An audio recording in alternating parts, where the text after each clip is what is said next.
السلام عليكم الاخوان، كنتمنى كاملين تكونوا مزيانين.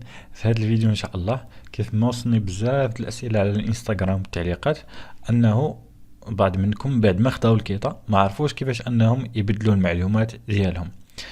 كمثال انه المثال داير انك غتمشي في 5 في شهر 2، ولكن تغيرت الرأي ديالك وتمشي حتى ل10 في شهر 6. دونك اليوم غادي نوريكم كيفاش انك تقدر تبدل المعلومات ديالك. كيف ما عارفين في الفيديو الاول درت لكم كيفاش انك تقدر تسجل في الكيطه، كيفاش انني انا خديتها في اقل من ساعه. الفيديو اللي قبل هذا هدرت لكم كاين بعض الناس اللي ما خداوش الكيطه، درت لكم علاش انهم ما خديتوش الكيطه وشنو هو الغلط اللي درتو وشنو هو الحل اللي ديروا اللي تقدروا تمشيو لكوريا من غير الكيطه.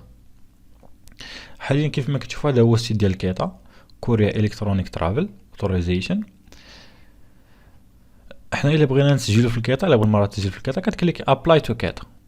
هنا الا بغيتي تعرف الريزلت نتاعك، الريزلت زعما تعرف النتيجه نتاع الكيطه ديالك بعد ما كتسجل. الا ما وصلكش الايميل كتدخل هنايا نيميرو الباسبور ديالك ولا لابليكيشن نيمبر، كدير هنايا تاريخ الازدياد ديالك وكدير شيك ستاتي وغادي تخرج لك هنايا بلي مقبوله. حنا شنو غنديرو دابا؟ غادي نديرو ايديت انفورميشن. كنمشيو هنايا هاد الكيطه ابليكيشن ريزلت وكنديرو ايديت انفورميشن، زعما تغيير المعلومات. باش اننا نغيروا المعلومات كيطلب لنا نفس داكشي نتاع كيطه تشيكين. غادي ندخلوا نيميرو الباسبور وتاريخ الازدياد.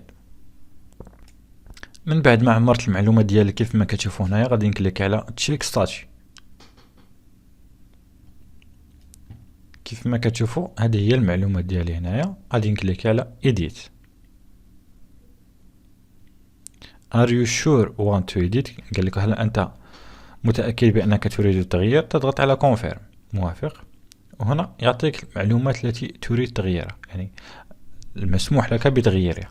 الادريس الذي سوف تذهب لها، العنوان الذي سوف تذهب له، كونتاكت نمبر يعني رقم الشخص الذي سوف يتصلون به في كوريا، وسبب زيارة.